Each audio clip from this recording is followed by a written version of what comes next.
कैसे हैं? आशा करता हूँ बहुत ही अच्छे होंगे। और जैसा कि आप लोगों को मालूम है कि आरआरबी ग्रुप डी का जो है डेली क्लास आप लोगों का जो है स्टार्ट हो चुका है।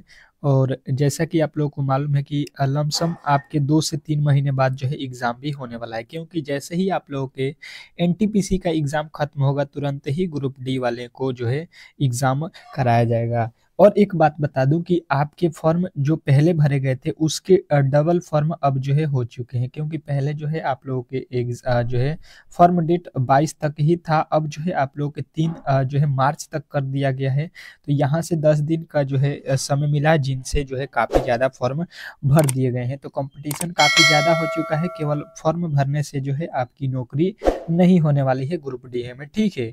तो आप लोग जो है यदि फॉर्म भरे हैं तो डेली क्लास को जो है ज्वाइन कीजिए। यहाँ पे जो है आप लोगों के डेली क्लास प्रोवाइड होता है 8 PM पे, और जो है एक क्लास सुबह के जो है आप लोगों के 11 AM पे। तो ये 2 क्लास आपके लिए अति महत्वपूर्ण है। और ये इन दोनों क्लासों को अगर रेगुलर करते हैं तो 100% है कि आपका सिलेक्शन होगा, क्योंकि ये जो है आप लोगों के सिलेबस के अनुसार क्लास को मैंने स्टार्ट किया है। और कल से आप लोगों के रीजनिंग के चैप्टर वाइज जो है आप लोगों का जो है मैं सिलेबस खत्म करने वाला हूं। तो ये भी आप लोगों को ध्यान देना है। चैप्टर वाइज जो है जितने भी आपके चैप्टर है 20-21 चैप्टर हैं आपके रीजनिंग के, टोटल रीजनिंग के चैप्टर को खत्म करेंगे। फिर जो है मैथ के इसी तरीके से हर एक टॉपिक को जो है क्लियर करेंगे। और यूट्यूब पे फ्री ऑफ कॉस्ट में जो है केवल जो है मैं आप लोगों को पढ़ा रहा हूँ, ठीक है। तो ये आपका भी दायित्व बनता है कि मेरे चैनल को ज़्यादा से ज़्यादा जो है शेयर करें, क्योंकि देखिए फ्री में जो है आप लोगों को यूट्यूब पे कोई नहीं पढ़ाता, ये आप लोगों ने देखा होगा। तो जितना हो सके उतना वीडियो को लाइक कीजिएगा, ठीक है। और चैनल को जो है सब्सक्राइब करके बेल आइकन दबा लीजिएगा, ताकि नोटिफिकेशन आपको मिलता रहे। और इस जो है वीडियो के डिस्क्रिप्शन में एक लिंक दिया हूं मैं व्हाट्सएप ग्रुप का, उसको ज्वाइन कर लीजिएगा। उसमें जो है मैं आप लोगों को डेली क्या कराता हूं, तो आपके ये क्लास में जो भी क्वेश्चन है उसका PDF फ्री में जो है आप लोगों को दे देता हूँ, ठीक है, ताकि आप लोग और भी मजबूती से अपना तैयारी कर सकते हैं। तो चलिएगा पहले प्रश्न को सॉल्व करते हैं। और यहाँ पे जो है आपको मालूम है कि 25 तो जो है साइंस और जीके के प्रश्न को भी मैं कराऊंगा, तो वीडियो को प्लीज अंत तक देख लीजिएगा। कौन सा वेन आरेख जो दिए गए वर्गों के बीच के संबंध को सही ढंग से दर्शाता है? बताने की कोशिश करेंगे सभी लोग कि कौन सा वेन आरेख है जो सही वर्गों के सही ढंग से जो है वेन आरेख बना रहा है। जैसे शतरंज है, टेनिस है और खेल है। इन 3 शब्दों का जो है सही वेन डायग्राम हमसे पूछा गया है। तो देखिए ये आप लोगों के जो है एक प्रश्न तो तय है कि आप लोगों को इस तरीके के पूछे जाएंगे। तो अब होगा क्या, यहाँ पे समझने की बात ये है कि जो ये शतरंज है, ठीक है, इसका आप लोग यहाँ पे फिगर बना लीजिए। और यहाँ पे टेनिस, टेनिस और शतरंज किसी तरीके से संबंध होता है? कहिएगा बिल्कुल नहीं होता है। टेनिस अलग खेल है और शतरंज अलग खेल है, ठीक है। तो ये शतरंज हो जाएगा। और ये दोनों ही ये खेल के अंदर आते हैं, ठीक है। ये खेल जो होता है खेल के अंदर आएंगे। जैसे कि कोई बोलता है कि मैं कबड्डी खेलता हूँ, क्रिकेट खेलता हूँ, टेनिस खेलता हूँ, शतरंज खेलता हूँ, ये सारे ही खेल हैं, ठीक है। तो कुछ भी अगर हम खेल खेल रहे हैं वो सारे ही खेल के अंदर आएंगे।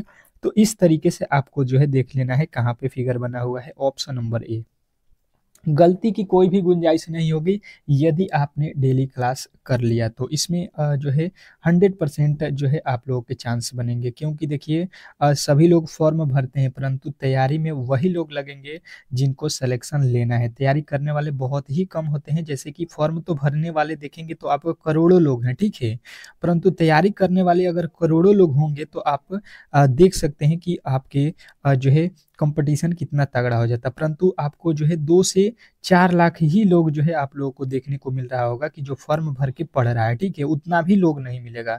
तो आपको जो है इतने लोगों में ही कंपटीशन है, ये भी आपको ध्यान रखना है। नीचे दिए गए विकल्पों में से संबंधित संख्या को चुनिए। नीचे दिए गए विकल्पों में से संबंधित संख्या को चुनिए। तो संबंधित संख्या को चुनना है। 15 का संबंध जो है 90 से दे रहा है, 30 का संबंध 90 से दे रहा है, तो 12 का संबंध हम लोगों से पूछा है। अब मजेदार प्रश्न है और ये आप लोगों को बताना है। टेस्ट के तौर पे मैंने पहले भी बताया है कि जो भी मेरे दोस्त पहले से क्लास को देख रहे हैं वो कमेंट बॉक्स में, जैसे दूसरा प्रश्न है तो दूसरे का ए बताएंगे, बी बताएंगे, सी बताएंगे, इस तरीके से करके बताइए ताकि आपकी तैयारी और भी मजबूत होगी। तो देखिए आपका दिमाग लग चुका होगा कि 15 में जो है 6 से गुणा करेगा, 15 छक्का 90, और यहाँ पे देखिएगा तो 30 में जो है आपके 3 से ही गुणा किया है, तो हम इसमें किससे गुणा करेंगे, ये तो लॉजिक ही नहीं बना। अगर यहाँ पे 6 से गुणा किया है तो यहाँ पे भी 6 से होना चाहिए, तब तो हम यहाँ पे 6 से गुणा करेंगे। तो ये तो लॉजिक ही कुछ नहीं बनता है, हम हमारे समझ से बाहर है। तो दूसरा लॉजिक क्या होगा ये हम लोग देखेंगे, तुरंत ही लॉजिक को बदलेंगे।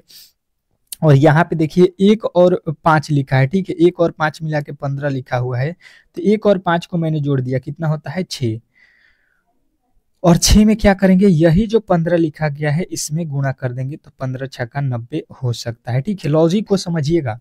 अब सेम टू सेम वही लॉजिक 30 के साथ करेंगे, 3 और 0 को जोड़ेंगे, कितना होता है 3 होता है, और फिर जो है यही 30 से इसमें गुणा कर देंगे, तो हमारा जो है यहाँ पे 90 भी मिल जाएगा। लॉजिक बहुत ही सिंपल था जो है आप लोगों को, लेकिन यहाँ पे जो है प्रेस्टिक की कमी थी आप लोगों को। अब देखिए यहाँ पे 1 और 2 इसको जोड़ेंगे तो ये हो जाएगा 3, और 3 में फिर 12 से गुणा करेंगे, 12 तिहाई 36, 12 तिहाई 36 जो है आप लोगों के राइट उत्तर है ऑप्शन नंबर सी।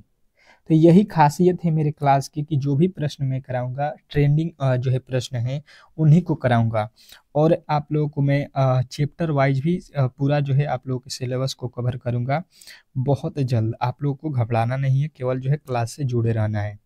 निम्नलिखित श्रृंखला श्रेणी में प्रश्नवाचक चिन्ह को जो है ज्ञात कीजिए। हो सकता है कि 3 क्लास कर दूं आपके लिए, 3 क्लास हो जाएगा, जिसमें एक हम लोग चैप्टर वाइज कंप्लीट करेंगे और 2 जो है यहाँ पे अलग अलग जो है मॉडल सेट को जो है यहाँ पे कवर करेंगे। अब श्रृंखला श्रेणी के प्रश्न आ चुका है, और ये मज़ेदार है आपके लिए, यही आपके लिए मज़ेदार होने वाला है। वीवीआई कर लीजिएगा ये प्रश्न। 10 सेकेंड के समय है आप लोगों के सामने, ये 10 सेकेंड में आप लोगों को ये प्रश्न सॉल्व करना है। बताने की कोशिश कीजिएगा सभी लोग कि इस प्रश्न का सही उत्तर क्या होने वाला है। तो देखिए यहाँ पे लिखा है 188 और यहाँ पे लिखा है 187। अगर आप देखिएगा तो कहिएगा कि माइनस का 1 किया है, इसमें तो किसी तरीके के डाउट नहीं होगा, ठीक है। 187 से 183 लिखा है, मतलब माइनस का 4 किया है, इसमें तो अब आप लोगों को किसी तरीके का डाउट नहीं है। तो यहाँ पे देखिए आगे चलते हैं तो क्या लिखा है अच्छे तरीके से समझते हैं हम लोग। तो ये लिखा है 174, तो कितना माइनस किया है, तो यहाँ पे हम देख रहे हैं माइनस का 9 किया है, ठीक है। इसके आगे चलते हैं तो 158 लिखा है, 174 से 158 कब होगा, तो ये अगर आप देख लेते हैं यहाँ पे तो ये हो जाएगा आपके जो है कितना हो जाएगा, यहाँ पे 14 में से 8 जाएगा 6 हो जाएगा, और यहाँ पे 16 माइनस किया है। तो आपके दिमाग में जो है आइडिया आ चुका होगा कि यहाँ पे जो है 1 का वर्ग करके घटाया है, यहाँ पे 2 का वर्ग किया है, और यहाँ पे 3 का वर्ग किया है, और यहाँ पे 4 के वर्ग करके माइनस किया है। तो इसके आगे 5 के वर्ग करके हमको माइनस करना पड़ेगा, यानी कि 25, और 25 यदि हम घटा देते हैं यहाँ पे तो कितना बनेगा, यहाँ पे देख लीजिए 3 हो जाएगा, 15 में से 2 जाएगा 13 हो जाएगा, यानी कि जो है 133, और 133 आपका राइट उत्तर दिया हुआ है ऑप्शन नंबर बी में। तो ये जो है प्रश्न है, और ऐसे ही प्रश्न आपको एग्जाम हॉल में देखने को मिलेगा। तो यही प्रश्न आप लोगों को वहाँ पे मजबूती बनाएगा, मेरे साथ जिन्होंने भी क्लास अंत तक जो है कि करेगा, ठीक है। ये नहीं कि आज किया और कल गायब हुआ, ऐसा नहीं होना चाहिए। और मैंने क्लास के पीडीएफ भी बना दिया है कि जब भी आप लोगों को समय मिला, जब आपके पास समय हो तो पढ़ सकते हैं, ठीक है। निम्नलिखित विकल्पों में से असंगत या विषम या भिन्न संख्या ज्ञात कीजिए। इसमें हम लोगों से क्या किया गया है, बोला गया है कि 3 जो है एक जैसे हैं, ठीक है, और एक जो है अलग है। ये जो अलग है यही उत्तर है, ये 3 एक जैसे होंगे, ये उत्तर आपके नहीं है। तो बताइएगा कि इसमें कौन जो है अलग है। चलिएगा 10 सेकेंड का जो समय है इसको आपको बर्बाद नहीं करना है, या आप लोगों को खुद से ही ट्राई करना है, क्योंकि प्रश्न जब आप लोगों के सामने पेपर में आएगा तो आपको ही सॉल्व करना पड़ेगा, ठीक है। तो पहले से ही इस तरीके के क्लास को जो है मैंने आप लोगों के लिए प्रोवाइड किया है कि ताकि आपको किसी तरीके के जो है प्रॉब्लम ना हो। बताने की कोशिश करेंगे सभी लोग कि जो है इस प्रश्न का सही उत्तर क्या होने वाला है। बेहतर है, बहुत बेहतर प्रश्न है। तो देखिएगा यहाँ पे समझते हैं। 416 लिखा है, 749 लिखा है, 463, 864 है, क्या इसमें किसी तरीके के आपके जो है वर्ग क्यू इस तरीके के जो है थिंकिंग हो रहा है? तो कहिएगा बिल्कुल नहीं है, ये कोई भी संख्या वर्ग घन नहीं लिखा गया है। तो दूसरा इसका लॉजिक ये होता है, इसमें जो है हम लोग के चुनने के लिए इसके संख्याओं के अंकों का योग कर दीजिए। तो 4 1 5 5 6 6 5 11 हो गया। यहाँ पे देखिए तो 7 और 4 11, 11 9 कितना होता है 20 हो गया। यहाँ पे देखिएगा अगर जोड़ देते हैं तो 6 3 9 9 4 13 हो गया, और इसको जोड़ देते हैं तो ये हो जाएगा 6 4 10 8 18। तो आपको देखिएगा कि ये जो है दोनों विषम है और ये दोनों सम है। तो यहाँ पे भी आपके लॉजिक बिल्कुल ही काम नहीं किया, ठीक है। जो लॉजिक आप लगा रहे हैं बिल्कुल यहाँ से बाहर हो रहा है। तो अब जो है मजेदार यहाँ पे यही है कि आपको जो है इस तरीके के प्रश्न अगर फेस करना है तो डेली क्लास में आना ही होगा। तो आपके लॉजिक तो सब खत्म हो गए, तो बनेगा कैसे? तो देखिए दूसरा लॉजिक एक और दिमाग में आएगा कि भाई साहब ये 4 जो लिखा गया इसका वर्ग कर देंगे तो 16 होता है, जो कि यहाँ पे लिखा गया है। उसके बाद से यहाँ पे 7 लिखा है और 7 का वर्ग जो है कर देते हैं तो 49 होता है, जो कि यहाँ पे लिखा गया है। फिर यहाँ पे 4 दिया है और 4 का वर्ग करेंगे तो 16 होगा, जो कि यहाँ पे भाई साहब नहीं लिखा है। और यहाँ पे देखिए 8 का वर्ग करके 8 का कितना होता है 64, जो कि यहाँ पे लिखा गया है। तो अब तो आप लोगों को बेहतर तरीके से समझ में आ गया होगा कि लॉजिक को किस तरीके से पकड़ना है, ठीक है। सारे ही अपने लॉजिक को अपना लेना है जो भी आपके दिमाग में आ रहा है, तो ही इस तरीके के प्रश्न को सॉल्व कर पाएंगे। अगला प्रश्न कह रहा है कि दिए गए पैटर्न को प्रश्नवाचक चिन्ह के स्थान पे जो है कौन सी संख्या आएगी, मतलब जो दिया गया पैटर्न है उसी के आधार पे यहाँ पे जो है हम लोगों के मान नहीं मालूम है, तो यहाँ पे ज्ञात करना है, ठीक है। तो ज्ञात कीजिए कि यहाँ पे जो है कौन सा आप लोगों का उत्तर बनने वाला है। बेहतर है, बहुत बेहतर है। आप लोगों को पहले ये वाला कोठे में देखना है कि किस तरीके से सॉल्व किया गया है, फिर जो है आपको ये वाला कोठा देखना है कि किस तरीके से सॉल्व किया गया है, और उसके बाद से जो है आपको आना है और इस वाले कोठे को सेम टू सेम उसी लॉजिक के आधार पे सॉल्व करना है। तो जो आपके इस समय टाइम है 10 सेकेंड का, वो तो स्टार्ट हो चुका है लमसम। आप लोग जो मेरे दोस्त पहले से बना रहे हैं उन्होंने सॉल्व कर ही दिया होगा, और जिन्होंने सॉल्व नहीं किया होगा अच्छे तरीके से समझेंगे। अगर हम देखते हैं 4 5 यहाँ पे 8 7 और यहाँ पे लिखा है 6 और यहाँ पे लिखा है 4, तो लॉजिक क्या बन सकता है? लॉजिक क्या हो सकता है? तो हमारे दिमाग में यही लॉजिक आ रहा है कि यहाँ पे पहले क्या करते हैं, बाहर वाले को सॉल्व करते हैं। तो 4 और 5 को जोड़ देते हैं तो 4 5 9, 9 और 8 को जोड़ते हैं 17, 17 और 7 को जोड़ते हैं 17 7 कितना होता है 24। कितने हुए आपके टोटल 24। और यहाँ पे बीच में देखिए क्या लिखा है, 6 लिखा है और 4 लिखा है, तो इन दोनों को गुणा कर दीजिए। 6 और 4 को गुणा कीजिए 24 ही होगा, और इसके अंकों को जोड़ रहे हैं तो भी 24 हो रहा है। अच्छा, वही लॉजिक यहाँ पे भी होना चाहिए। देखिए 10 और 8 को जोड़ दीजिए, 10 8 18, 18 8 कितना होता है 26, 26 और 10 26 और 6 कितना होता है, तो 26 और 6 आप लोगों के कितना होता है 32 होता है, ठीक है। अब देखिए यहाँ पे हम लोगों ने गलती किया है क्या, 10 8 18, 18 18 कितना होता है 36, 36 6 कितना होता है 42 हो रहा है ना। सभी के अंकों को जब हम जोड़ रहे हैं तो ये तो 42 हमको मिल गया, और बीच में कितना लिखा है आप लोग देखिए 7 और 6 लिखा है, तो इसको गुणा करेंगे तो 7 छक्का 42 ही होता है। मतलब बीच वाले का गुणा और बाहरी वाले का योग जो है अगर हम कर देते हैं तो प्रश्न हमारा बिल्कुल सही उत्तर हो जाएगा। तो इस तरीके से आप लोग को जो है यहाँ पे यही लॉजिक के साथ, अब चलिएगा यहाँ पे वही लॉजिक लगा देते हैं। क्या लिखा गया है यहाँ पे देखिए 3 और 9, 3 और 9 को जोड़ दीजिए, 9 3 12, 12 8 कितना होता है 20, 20 और 12 जोड़ लीजिए, 20 और 12 32 हो गया, ठीक है। और यहाँ पे जो है आप लोगों को बताना है कि 8 में किस संख्या से हम गुणा करें कि 32 हो जाए। तो ये तो मुझे लगता है कि 8 से 32 में भाग दे दीजिए, आपका बिल्कुल राइट उत्तर हो जाएगा 4, ठीक है। 8 चौका 32, यानी कि जो है आपका राइट उत्तर मिल गया होगा ऑप्शन नंबर डी। तो आशा करता हूं कि ये प्रश्न आपको बेहतर तरीके से समझ में आ गए होंगे। नेक्स्ट प्रश्न की ओर चलते हैं, और अगला प्रश्न आपके सामने है। क्या कह रहा है आपका अगला प्रश्न, समझने की कोशिश कीजिएगा।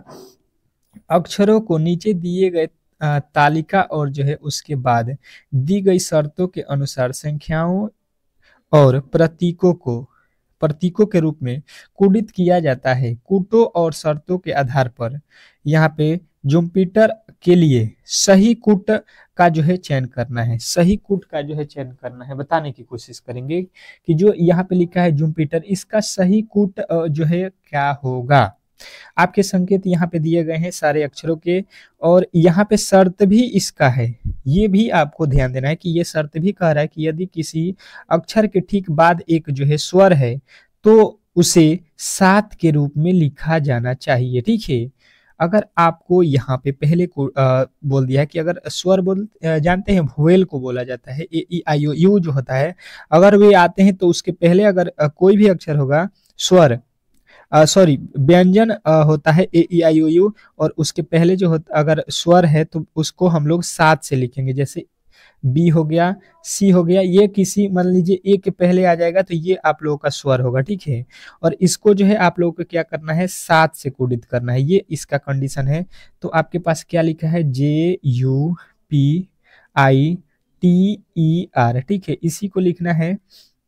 तो अब देख लीजिए यहाँ पे आपके पास है समय, तो आप लोग अच्छे तरीके से समझिएगा। यहाँ पे जो है जे का कोड निकालिए। जे जो है देखिए क्या है, यू जो है व्यंजन से पहले स्वर आ रहा है। ठीक है, स्वर आ रहा है तो इसको हम लोगों को सात से लिखना पड़ेगा।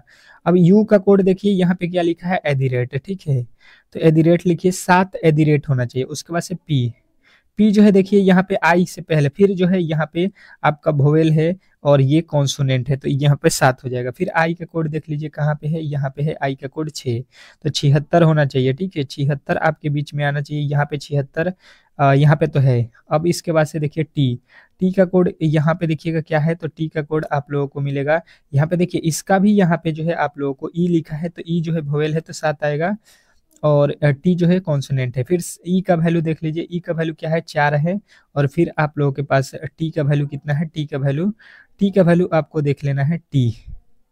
टी का जो है आप लोगों के सामने क्या दिया है, तो यहाँ पे जो है यहाँ पे देखिए टी नहीं है, अंत वाला अक्षर क्या है आपका यहाँ पे आर है, तो आर का कोड देख लीजिए, आर का कोड जो है आपका 9 है। अब देखिए आपके पास 7@7674 9 जो है 7674 9 आपके बिल्कुल राइट उत्तर कहाँ पे दिया गया है, बेहतर तरीके से देख लीजिए, ऑप्शन नंबर बी वाला में ही दिया गया है।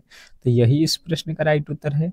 नेक्स्ट प्रश्न, अगला प्रश्न देखिएगा आप लोगों के सामने आ चुका है। क्या कह रहा है आपका अगला प्रश्न कि जो है दिए गए घन को मोड़ने पर कौन सा जो है घन बनाया जाएगा, दिए गए घन को मोड़ने पर कौन सा घन बनाया जाएगा, ये हम लोगों से पूछा गया है। तो देखिए ये आप लोगों के चारों ही पासे के फलक दे दिए गए हैं, 6 सॉरी, तो इनको जो हम मोड़ेंगे तो कौन सा इन चार जो है पासों में से कौन सा फलक बनेगा, पासा बनेगा, ये आपको बताना है, बताने की कोशिश करेंगे।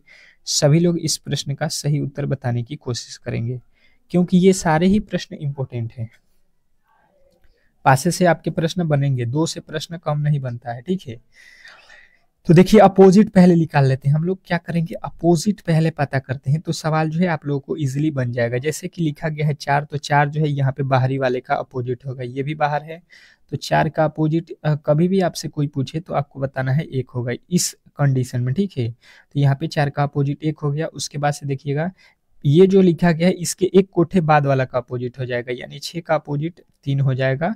एक कोठा छोड़ के अपोजिट आपको ध्यान देना है। ये 5 जो है ये अब आपका बचा हुआ किसका अपोजिट हो जाएगा, 2 का। अपोजिट का मतलब अब क्या होता है ये आप लोगों को समझना होगा। अपोजिट का मतलब हो गया ये कि अगर आपके सामने 5 दिखाई दे रहा है, ये 5 दिखाई दे रहा है तो कभी भी 2 नहीं दिखाई देगा, इन दोनों में से एक ही दिखाई देगा। अपोजिट का मतलब यही होता है। ठीक है, पासे के 6 वर्ड जो है हमको कभी भी दिखाई नहीं देते हैं, तो जो ऊपर होता है वो नीचे हो जाता है, तो नीचे वाला थोड़ी ना दिखाई देगा अगर ऊपर वाला दिखाई दे रहा है। तो अब देखिएगा यहाँ पे 6 लिखा है, तो देखिए 6 कहाँ पे लिखा है, 6 और 3 नहीं आना चाहिए। ठीक है, 4 और 5 ये भी सही है, तो ये जो है मोड़ने पर कौन सा घन बनेगा, तो बिल्कुल पहला बन जाएगा। देखिए यहाँ पे आपका 4 है और इसमें का 5 है और इसमें का 6 है, तीनों अलग अलग पासे के हैं, तो ये बिल्कुल बनेंगे। अब देखिए 6 यहाँ पे लिखा है, फिर 5 लिखा है और फिर 2 लिखा है। देखिए 2 और 5 अपोजिट है तो ये कभी भी एक साथ नहीं बनेंगे, यानी कि ये तीनों गलत हो जाएंगे और केवल जो है आपके ऑप्शन नंबर ए इस प्रश्न का राइट उत्तर होगा। नेक्स्ट प्रश्न, अगला प्रश्न देखिएगा और इस प्रश्न का उत्तर बताइएगा। क्या लिखा गया है अच्छे तरीके से समझने की कोशिश करते हैं कि नीचे दी गई आकृति में दर्पण प्रतिबिंब को चुनिए। नीचे जो दिया गया आकृति है इसका जो है सही दर्पण प्रतिबिंब बताइएगा। अब 10 सेकेंड का समय है इस प्रश्न के लिए और ये प्रश्न अति महत्वपूर्ण है, दर्पण वाला। ठीक है, बताइए इस प्रश्न का सही उत्तर क्या होने वाला है। बेहतरीन है, बहुत बेहतरीन ये प्रश्न है आपके एग्जाम के लिए। दर्पण से रिलेटेड एक प्रश्न 100% हर एक शिफ्ट में देता है। तो आपको क्या करना पड़ेगा, यहाँ पे जब दर्पण है यानी कि चित्र जो है आपके यहाँ पे बनेंगे, ठीक है। तो यहाँ पे बनेगा तो यहाँ पे बना लीजिए अच्छे तरीके से। ये जो है आप लोगों को यहाँ पे बॉक्स बना लेना है, और इसका जो है आप लोगों को फिगर यहाँ पे किस तरीके से बनेगा, तो ये तो घड़ी हो जाएगा। और घड़ी में ये जो लाइन इधर है, तो ये जब जो है इस तरफ पलटेगा, तो यहाँ पे जो ये घड़ी में लाइन है, तो ये तो आपके इधर आ जाएगा, ठीक है। जो इधर वाला लाइन था ये इधर आ जाएगा। अब देखिए यहाँ पे जो है आप लोग इधर के जो है दिशा में ये तो है नहीं, ये तो बिल्कुल गलत हो जाएगा। अब ये है, ये भी आपका है, ये भी है, ठीक है। तो अब इसमें आप लोग को ऊपर वाला देखना है। ऊपर वाला जब देखेंगे आप लोग, तो यहाँ पे जो है किधर जाएगा, ये वाला हिस्सा किधर जाएगा, तो ये जो है दर्पण में आप लोगों के किधर चला जाएगा, तो ये आपका जो है यहाँ पे ये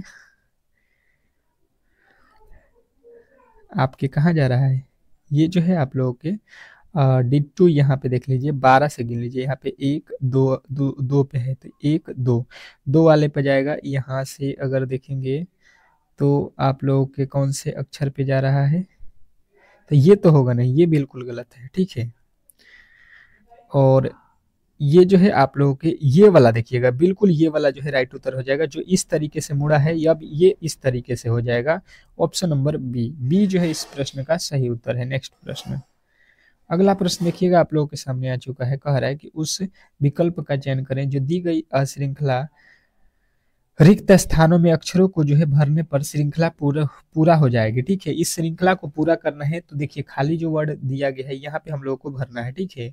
अब कौन कौन से अक्षर भरना है ये हम लोगों को यहाँ पे अच्छे तरीके से आने चाहिए। तो देखिए इस लाइन को अच्छे तरीके से अगर आप पढ़ लेते हैं तो बेहतर तरीके से भर सकते हैं। जैसे कि देखिए डी ओ डी ओ होना चाहिए, ठीक है। डी ओ, तो पहले इसको काउंट कर लीजिए, इससे और सरल हो जाएगा। काउंट करेंगे 1 2 3 4 5 6 7 8 9 10 11 12 13 14 15 16 16 है, तो इसका पेयर कितने का बनेगा, 4 4 का। यहाँ पे 4, फिर यहाँ पे 4, फिर यहाँ पे 4 हो जाएगा, ठीक है। पहला अक्षर आपके पास क्या है, डी है, यानी कि पहला अक्षर डी। पहला अक्षर डी है, तो यहाँ पे तो बी लिखा है, और यहाँ पे तो मालूम नहीं है। तो अब क्या होगा, अब क्या होगा, तो आपके दिमाग में यहाँ पे आना चाहिए आइडिया कौन सा। तो देखिए आपको यहाँ पे ये देखना है कि ये जो डी है, तो यहाँ पे हम लिख सकते हैं सी उससे पहले, उसके बाद से लिख सकते हैं बी, उसके बाद से यहाँ पे लिख सकते हैं ए। यही लॉजिक आप लोगों को यहाँ पे परेशान करने वाली थी। अब तो बिल्कुल आप लोगों को बन जाएगा। उसके बाद से ओ है, तो सभी में ओ है। उसके बाद से आपका एल है, तो यहाँ पे भी एल होगा, यहाँ पे भी एल होगा, यहाँ पे भी एल। अंत में डी है, डी है, डी है, डी है, तो अंत में डी हो जाएगा। अब जो है आप लोगों को यहाँ पे मिल गया L C A D, L C A D, L C A D. आपके राइट उत्तर कहाँ पे है, ऑप्शन नंबर सी। आशा करता हूँ कि ये प्रश्न आपको बेहतर तरीके से समझ में आ गए होंगे। नेक्स्ट प्रश्न, अगला प्रश्न देखिएगा और बताने की कोशिश करेंगे। क्या कह रहा है आपका अगला प्रश्न, कि यदि और का अर्थ प्लस, डॉलर का अर्थ माइनस, हैश का अर्थ भागा और परसेंटेज का अर्थ गुणा हो, तो इस समीकरण का सही उत्तर क्या होने वाला है बताने की कोशिश करेंगे। तो बिल्कुल आपके लिए ये टाइम टेकिंग प्रश्न होते हैं, परंतु जिनको भी जो है गुणे भाग अच्छे तरीके से आते हैं बोर्डमॉस के नियम, वो तो 100% इसको कर लेंगे।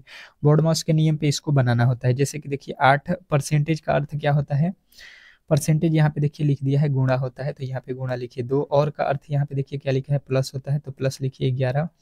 उसके बाद से डॉलर का अर्थ यहाँ पे दिया है माइनस होता है, तो माइनस लिख दीजिए 2। 24 है, 24। उसके बाद से और का अर्थ फिर प्लस लिखिए, आपका कितना 24, और हैश का अर्थ यहाँ पे देखिए भागा लिखा है, तो भागा दीजिए 6। अब इसमें होता क्या है कि सबसे पहले हम लोग भाग देते हैं, तो यहाँ पे भाग देंगे तो कितना आएगा हम लोगों का 6 चौका 24। उसके बाद से गुणा करते हैं यहाँ पे, तो 8 दूना 16, प्लस का 11, माइनस का हो जाएगा 24। अब देखिए ये प्लस वाले हैं तीनों, तो तीनों को जोड़ना पड़ेगा। 16 11 27 4 31, 31 में से हमको कितना माइनस करना पड़ेगा, 24। तो ये कितना होता है आपके 7। बिल्कुल आपके राइट उत्तर बनेगा ऑप्शन नंबर डी। तो ये जो है आप लोगों के लिए सारे इम्पोर्टेंट प्रश्न थे, ठीक है। और ऐसे प्रश्न ही आपके एग्जाम हॉल में दिए जाएंगे। तो मुझे लगता है कि अब तो आप लोगों को आइडिया लग गया होगा कि कितने प्रश्न आप लोग कर सकते हैं, किस तरीके के प्रश्न आएंगे, और डेली अगर क्लास में आते हैं तो आपको बहुत फायदा होगा। मुझे लगता है कि 100% आपके फायदा होंगे, और आपके फायदा के लिए ही ये क्लास फ्री ऑफ कॉस्ट में चलाया जा रहा है, ठीक है। यहाँ पे देखिएगा जो है, अब जीके जीएस के प्रश्न को कंप्लीट करेंगे हम लोग, ठीक है।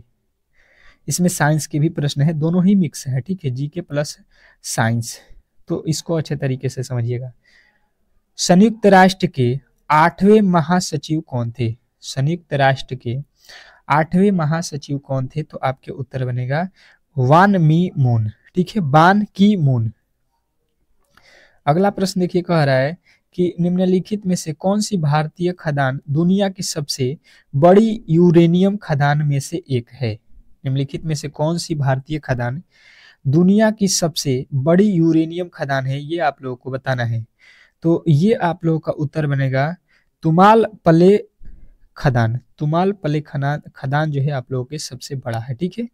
नेक्स्ट प्रश्न, अगला प्रश्न कह रहा है कि तंजावीर के किस मंदिर में चोल चालुक्य वास्तुकला है और इसे जो है सम्राट राज राजा ने बनवाया है?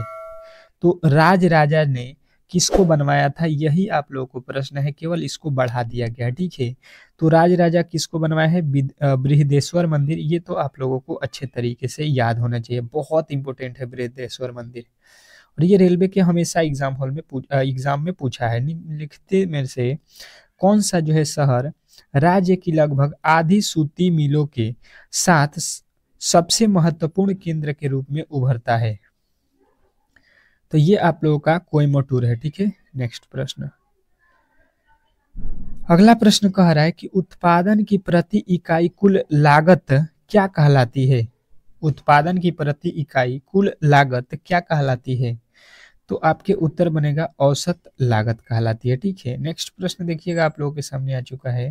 कह रहा है कि दरवान का राजा कौन था? दरवान का राजा कौन था जब अस्थाई बंदोबस्त लागू किया गया था? तो ये जो है आप लोगों को बताना है तेज नंद था, ठीक है। तेज नंद जो है आप लोगों के राइट उत्तर हो जाएगा। नेक्स्ट प्रश्न, 1967 में भारत में पहला प्रायोगिक उपग्रह दूरसंचार पृथ्वी जो है स्टेशन कहां पर स्थापित किया गया था? तो आपके उत्तर बनेगा अहमदाबाद, ठीक है। नेक्स्ट प्रश्न, अगला प्रश्न देखिएगा, आप लोगों के सामने आ चुका है। वह भूमि जो एक या एक से कम कृषि वर्ष के लिए खेती जो है खेती खेल बिना छोड़ दी जाती है, खेती किए बिना जो है छोड़ दिया जाता है, तो उसको क्या बोलते हैं? तो देखिए, जब हम लोग खेती किसी जो है जमीन पर नहीं करते हैं कुछ दिन, मतलब 1 साल 6 महीना, तो उसको बोलते हैं वर्तमान परती, ठीक है। अभी मतलब कि वो परती है, ठीक है। अगला प्रश्न कह रहा है कि औपनिवेशिक शासक को सर्वप्रथम कहाँ स्थापित किया गया? औपनिवेशिक शासन को सर्वप्रथम कहाँ स्थापित किया गया? तो आपके उत्तर बनेगा यहाँ पे कि बंगाल में, ठीक है। नेक्स्ट प्रश्न, अगला प्रश्न कह रहा है कि भारत में राज्य पुनर्गठन आयोग का गठन कब हुआ? भारत में राज्य पुनर्गठन का जो है गठन कब हुआ? तो आपके उत्तर बनेंगे यहाँ पे 1953, ठीक है। 1953 जो है आपके राइट उत्तर है। अगला प्रश्न देखिएगा, भारत में राज्य पुनर्गठन, ये तो हम लोगों ने कर लिया 1953। अगला प्रश्न कह रहा है कि न्यूरॉन के किस भाग में सूचना प्राप्त होता है? न्यूरॉन के किस भाग में सूचना प्राप्त होता है बताने की कोशिश करेंगे, तो सभी के उत्तर आएगा कि अक्ष तंतु में, ठीक है। अक्ष तंतु जो है आपके राइट उत्तर होगा। अगला प्रश्न कह रहा है अंतर्राष्ट्रीय नृत्य दिवस कब मनाया जाता है? अंतर्राष्ट्रीय नृत्य दिवस कब मनाया जाता है? तो आपके उत्तर बनेगा यहाँ पे जो है 29 अप्रैल। नेक्स्ट प्रश्न कह रहा है यहाँ पे कि जो है इनमें से कौन पूंजी प्राप्ति का जो है हिस्सा नहीं है? इनमें से कौन पूंजी प्राप्ति का हिस्सा नहीं है? तो आपके उत्तर यहाँ पे क्या बनेगा? ये जो है आपके कार है, ठीक है। नेक्स्ट प्रश्न, अगला प्रश्न कह रहा है कि प्रधानमंत्री जवाहरलाल नेहरू द्वारा औपचारिक रूप से भारत के पहले परमाणु रिएक्टर का जो है उद्घाटन किस वर्ष किया गया था? तो ये जो है आप लोगों के कौन था? 1857 में किया गया था, ठीक है। नेक्स्ट प्रश्न, खिलाफत आंदोलन का नेतृत्व किसने किया? खिलाफत आंदोलन का नेतृत्व किसने किया? तो अली बंधु ने किया था। ठीक है, नेक्स्ट प्रश्न, अगला प्रश्न कह रहा है कि संयुक्त राष्ट्र के उस प्रमुख अंग की पहचान कीजिए जिसे 1994 में निलंबित कर दिया गया था। तो आपके उत्तर यहाँ पे क्या बनेंगे? तो आपका उत्तर बनेगा न्यास परिषद। ठीक है, न्यास परिषद जो है आपके राइट उत्तर होगा। नेक्स्ट प्रश्न देखिएगा, आप लोगों के सामने आ चुका है। कह रहा है यहाँ पे कि माल के निर्यात और आयात के संतुलन को क्या कहा जाता है? माल के निर्यात और आयात के संतुलन को क्या कहा जाता है? तो आपके राइट उत्तर बनेगा यहाँ पे व्यापार का जो है संतुलन। अगला प्रश्न देखिएगा, आप लोगों के सामने कह रहा है कि निम्नलिखित में से कौन देश संयुक्त राष्ट्र सुरक्षा परिषद का जो है अस्थायी सदस्य है? अस्थायी सदस्य है बोला गया है तो आपको बताना है चीन। ठीक है, चीन है इसमें से। अगला प्रश्न कह रहा है शेड्स ऑफ सैफरन पुस्तक के लेखक कौन है? शेड्स ऑफ सैफरन पुस्तक के लेखक कौन है? सब्बा नौकी। ठीक है, नेक्स्ट प्रश्न, तमिल नव वर्ष को और किस नाम से जाना जाता है? तमिल नव वर्ष को और किस नाम से जाना जाता है? तो आपको बताना है कि वरुसा पिरपू। ठीक है, नेक्स्ट प्रश्न, अगला प्रश्न कह रहा है यहाँ पे कि जो है यहाँ पे क्या कह रहा है? पृथक आंध्र के लिए आंदोलन को क्या कहा जाता है? तो पृथक आंध्र के लिए आप लोगों को बताना है कि विशालांध्र आंदोलन कहा जाता है। ठीक है, नेक्स्ट प्रश्न कह रहा है यहाँ पे पौधों में प्रोटीन और अन्य यौगिकों के संश्लेषण में किस आवश्यक तत्व का जो है उपयोग किया जाता है? किस आवश्यक तत्व का जो है उपयोग होता है? तो आपको बताना है नाइट्रोजन का। ठीक है, नेक्स्ट प्रश्न देखिएगा, कह रहा है कि कुछ जीव कार्बन डाइऑक्साइड और पानी के रूप में अकार्बनिक स्रोतों में प्राप्त साधारण खाद्य सामग्री का उपयोग करते हैं।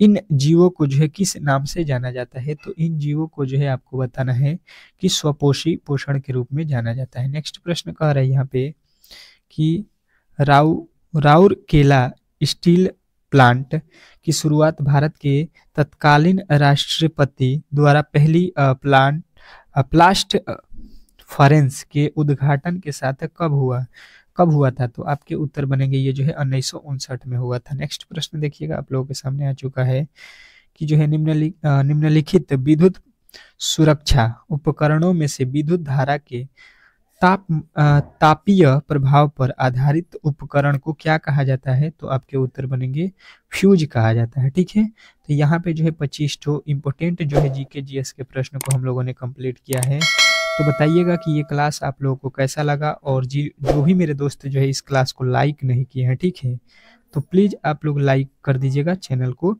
सब्सक्राइब कर दीजिएगा। मिलते हैं नेक्स्ट वीडियो में, तब तक के लिए जो है धन्यवाद।